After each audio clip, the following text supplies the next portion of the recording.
Hey guys, today we're going to take a look at the N64 Passport Plus free Universal Adapter for the N64. And basically what this does is it allows you to play PAL games on an NTSC system or NTSC games on a PAL system. It's a very handy device. Now, PlayAsia are selling them brand new for about $20, I think it was. And honestly, it's a pretty good deal. You get access to a fair amount of content when you break down the region barrier.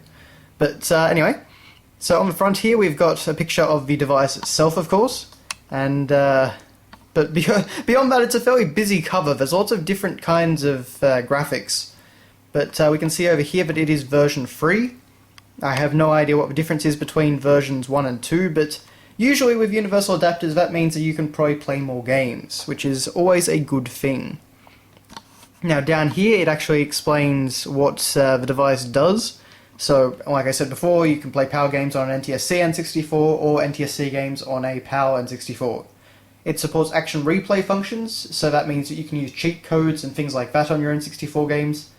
And with the N64, that can lead to a lot of fun different things, but you can also transfer data between N64 controller packs, or basically, as they're more well known, N64 memory cards. I haven't actually found a use for that, but if you've got a lot of saved data, there you go. But yeah, and we can see this was made by the Game Masters, as I believe they were called. On the side we've just got N64 Passport Plus free, done everywhere in the same graphic. Pretty simple. And then on the back we get a little diagram showing you basically how to use it, which is handy. So that's how to use it on a PAL system, or as they call it there, a European system. And this is how you use it on a Japanese or, I think it's supposed to be USA system, but there you go. So it's handy having a little diagram there.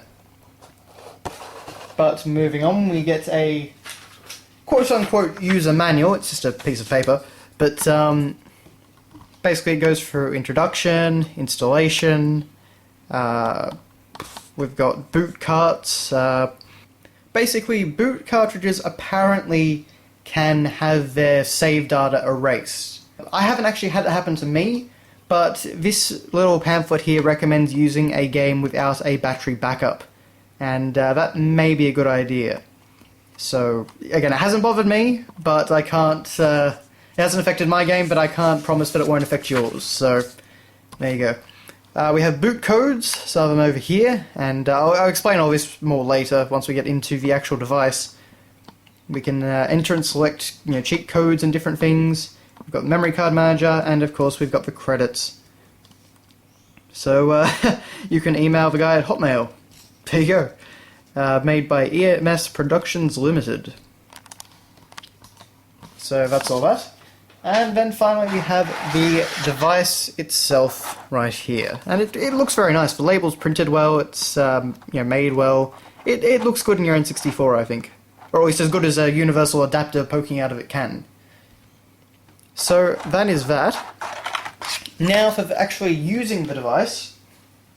Personally, I live in Australia, so I have a PAL system.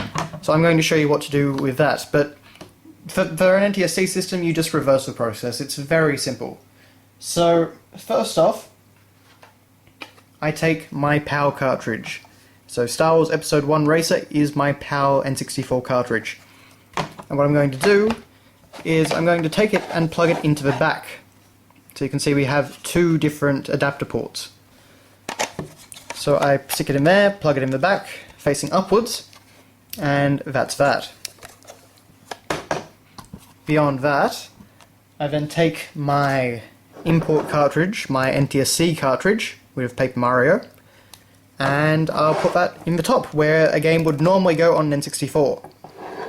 Okay, so with this setup, so the import cartridge is on the top, and the native cartridge is on the side. So that's all you have to do outside of the game itself. But now we're going to actually start up the game, and I'm going to show you how to activate it properly. Okay, so here we have the Game Passport Plus screen. And you can see that we've got a few different options. So I've still got Paper Mario in there. Now, you may think that the first thing you do is start game, and that would make a lot of sense. You can start game with selected code, start game without code, or return to the menu. Now, a few games do start without a code. I think Mario 64 does, for example. But most will need a boot code to start up. So you want to return to the menu, and you want to go select cheat codes. And you'll find a huge list of all these different games. Now, every single game does have a different boot code, or they use the same boot code as another game. You basically just have to go online and look things up. But for Paper Mario, we're going to actually have to select the Super Smash Bros. USA boot code. So you can see that when at the moment I go in there, the boot code is automatically turned on. So I simply need to press B to go back, B to go back, and now I can start game with the selected code. So basically you've just got to turn on the boot code that works with the game, and sometimes you've got to do a little bit of experimenting and that sort of thing to find the right one, but after that it will work just fine. So we're going to start up Paper Mario. Loading games, please wait. Don't worry about the weird screen flash that goes on there. But, oh, okay, unfortunately my capture card isn't picking this up, but sorry, not my camera, but, you know, it's up on my TV. Paper Mario is working just fine. So, I'm sorry about the capture device not working there. It doesn't like it when the screen switches to a different thing, but it gets a bit confused. But you can see right there on the TV, there's Paper Mario. So nothing went wrong, so it works perfectly. So if you are interested in importing, NTSC or PAL, depending on where you are, N64 games, I can definitely recommend this device. As I said before, it's something like $20 on Amazon, so it's a really inexpensive option to be able to import games. It's a little bit fiddly, but once you get used to it, it's really not that much of a big deal.